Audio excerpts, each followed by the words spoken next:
Welcome everyone to Life Lessons from Movies, presented by my organization, the Zen of Hollywood, and me, your host, David McKay. In this segment, we extract life lessons from movies and then use simple, practical tips to help us improve our lives and become happier, which I believe we all desire.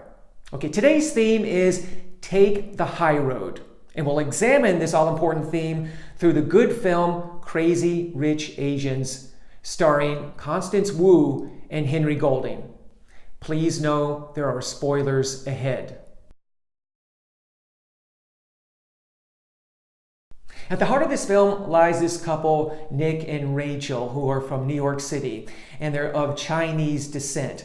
Now, Nick has to go back home to his hometown, Singapore, to attend a friend's wedding, and he invites Rachel to come along. Well, Rachel makes some discoveries about Nick that she didn't know before, such as Nick's from this incredibly wealthy family, that there are a lot of women pursuing Nick, and that there are a couple of family members, his mother and his grandmother specifically, who are these closed-minded, controlling, and prejudiced individuals who are completely against Rachel. They disapprove of her. They see her as this poor, low-class immigrant, nobody. Remember that conversation, that one scene where Rachel invites Nick's mother, Eleanor, to meet her? There's this intense conversation going on. And Rachel says to Nick's mother, Eleanor, with great sincerity from her heart, that Rachel really loves Nick. And because of that, she's choosing not to come between him and his mother. She doesn't want to be the one to divide their family. So she's taking the high road and she's leaving.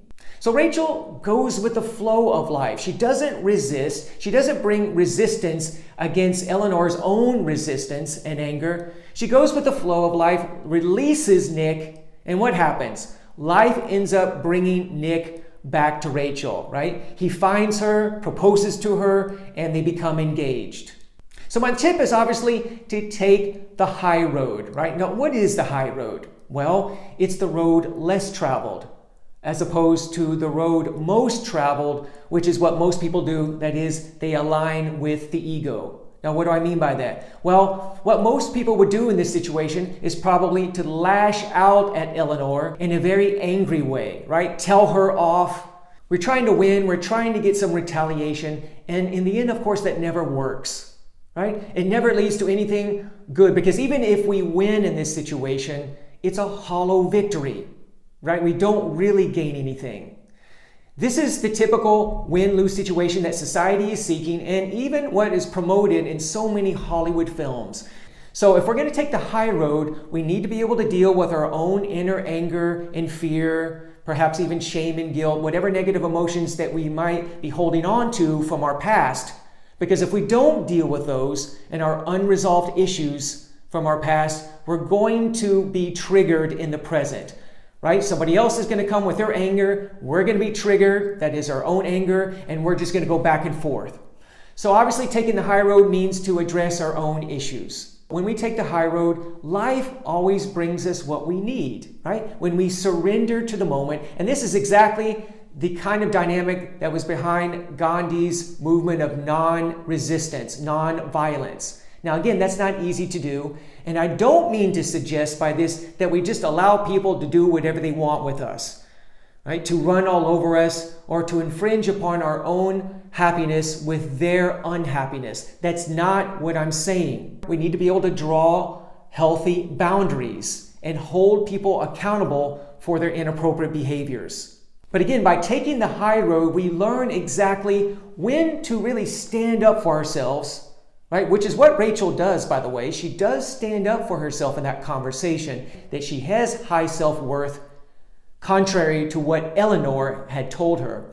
But she doesn't fight against her. She doesn't bring her ego into the mix. She goes with the flow, and life ends up bringing her exactly what she needs. So practice putting your ego aside, right? Listening to your heart, and take the high road. The more you practice this, the more this can be something that you make a regular habit doing in your life.